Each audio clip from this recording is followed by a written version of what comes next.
Face ചെയ്യുന്നൊരു കാര്യമാണ്. ബംഗാളിക്ക് 20,000 25,000 രൂപ ബംഗാളി ഉണ്ടാക്കുന്നുണ്ട്. പക്ഷേ ഒരു സൂപ്പർവൈസർ അവസ്ഥ എന്ന് പറഞ്ഞാൽ 5,000 മുതൽ 6,000 7,000 പണി ചെയ്യേണ്ട അവസ്ഥ ഉണ്ട്. അതുള്ള മാർക്കറ്റിലുള്ള കാര്യമാണ്. അത് എന്തുകൊണ്ട് എന്നുള്ളൊരു ചോദ്യമുണ്ട്. പക്ഷെ എല്ലാവരും അങ്ങനെയല്ല. അതാണ് നമ്മൾ നോക്കേണ്ടത്. അതിനാണ് പറയുന്നത് അവർക്ക് എന്ത് വേണം, എക്സ്പീരിയൻസ് എന്ന് പറഞ്ഞ സാധനം വേണം. അത് ചിലപ്പോൾ എങ്ങനെ കിട്ടൂല, കോളേജിൽ നിന്ന് കിട്ടൂല. അതാണ് നമ്മൾ ഉദ്ദേശിക്കുന്നത്.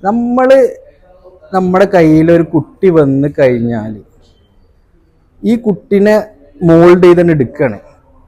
പിന്നെ ഇവിടുന്ന് പഠിച്ചിറങ്ങി കഴിഞ്ഞാൽ ഒന്നെങ്കിൽ അവന് സ്വന്തമായിട്ട് എന്ത് ചെയ്യാൻ പറ്റും, അവൻ വർക്ക് എടുക്കാനുള്ള കോൺഫിഡൻസ് ഉണ്ടാക്കി കൊടുക്കും, അല്ലെങ്കിൽ നല്ല കമ്പനിയിൽ പ്ലേസ്മെന്റ് കിട്ടും.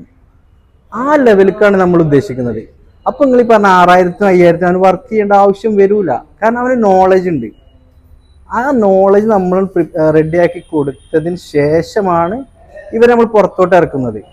അങ്ങനെ ഇറങ്ങുന്ന കുട്ടികൾക്ക് എത്ര വലിയ കമ്പനി ആണെങ്കിലും ധൈര്യമായിട്ട് കോൺഫിഡൻസ് ആയിട്ട് എന്ത് ചെയ്യാൻ പറ്റും, ഇന്റർവ്യൂ അറ്റൻഡ് ചെയ്യാൻ പറ്റും. ആ ഇന്റർവ്യൂവിൽ അവർ സെലക്ട് ആവും എന്നുള്ള കാര്യത്തിൽ 100% ഗ്യാരണ്ടി എനിക്ക് തരാൻ പറ്റും. കാരണം നമ്മൾ കൊടുക്കുന്ന കോഴ്സിന്റെ പ്രത്യേകത അതാണ്. ഞാൻ പറഞ്ഞല്ലോ, അതായത് വിത്ത് പ്രാക്ടിക്കൽ ലൈവ് പ്രൊജക്ട്സ്. അതാണ് ഇതിലെ മെയിൻ പോയിന്റ്. ലൈവ് പ്രൊജക്റ്റിൽ ഓരോ സ്റ്റേജിൽ നമ്മൾ അവരെ കൊണ്ടുപോയിട്ട് പഠിപ്പിക്കും. ഇന്ന സമയത്ത് ഇന്ന കാര്യങ്ങൾ ശ്രദ്ധിക്കണം, ഇന്നത് ചെയ്യണം, ഇത് ചെയ്യരുത്, എന്തൊക്കെയാണ് അതിൻ്റെ മൈന്യൂട്ട് പോയിന്റ്സ് വരെ പറഞ്ഞിട്ടാണ് അവരെ നമ്മൾ പഠിപ്പിക്കുക. അപ്പോൾ അവർക്ക് ഇൻ്റർവ്യൂ ആണെങ്കിലും ഇനിയിപ്പോൾ സ്വന്തമായിട്ടൊരു കോൺട്രാക്റ്റ് ചെയ്യണമെങ്കിലും ഫ്രീലാൻസ് ആയിട്ട് വർക്ക് ചെയ്യണമെങ്കിലും ഒരാളെ ഡിപ്പെൻഡ് ചെയ്യേണ്ട ആവശ്യമില്ല.